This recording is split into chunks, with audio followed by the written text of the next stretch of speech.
பக்கத்துல புஷியானதை வச்சுக்கிட்டு மாநாடுல எப்படி நடத்தி காட்ட முடியும்? அதெல்லாம் அவங்களால முடியாது. அப்புறம் மழை பெஞ்சிரும், மழை பெஞ்சு எல்லாத்தையும் எடுத்துரும். ஏன் என் கூட இருக்கிறவங்களே கூட தான் சொன்னாங்க. அதுக்கப்புறம் என்ன நடந்துச்சுன்னு உங்க எல்லாருக்குமே தெரியும். இப்ப புதுசா ஒண்ணு சொல்ல ஆரம்பிச்சிருக்கிறாங்க. அது என்னடானா, ஆட்சியை பிடிக்கிறதெல்லாம் அவ்வளவு ஈஸி இல்லை இல்லையா? இப்ப அதெல்லாம் விட்டாங்க. இப்ப இங்க வந்துட்டாங்க. இவர் நேரா ஷூட்டிங்ல இருந்து வருவாராம், வந்து ஆட்சியை பிடிப்பாராம். அது எப்படி இவராலே முடியும்? அவராலே முடியல, இவராலே முடியல. அவருக்கு அத்தனை வருஷம் ஆச்சு, இவராலே எப்படி முடியும்? ஒரு பக்கம். இன்னொரு பக்கம் கூட்டம் எல்லாம் ஓகே தான், அது எப்படி ஓட்டா மாறும் அப்படின்றது இன்னொரு பக்கம். இப்படி கதை, திரைக்கதை, வசனம், இயக்கம், பாடல்கள்,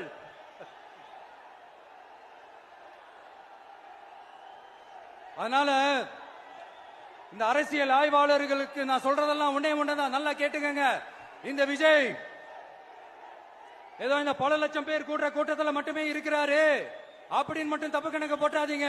ஏன்னா நம்மளுடைய இந்த கூட்டம் வெறும் ஓட்டா மட்டும் இல்லைங்க. வரப்போற தேர்தலில் மக்கள் விரோத ஆட்சியாளர்களுக்கு நாம வைக்க போற வேட்டா, நம்மளை கோட்டைக்கு அனுப்ப போற ரூட்டா இருக்க போதுன்னு சீக்கிரமாவே தெரிஞ்சுப்பீங்க. ஏன்னா கோடிக்கணக்கானவங்களோட ஹார்ட்லயும் வீட்லயும் ஏற்கனவே ஆல்ரெடி உயிரா, உணர்வா, உறவா இருக்கிறோம்.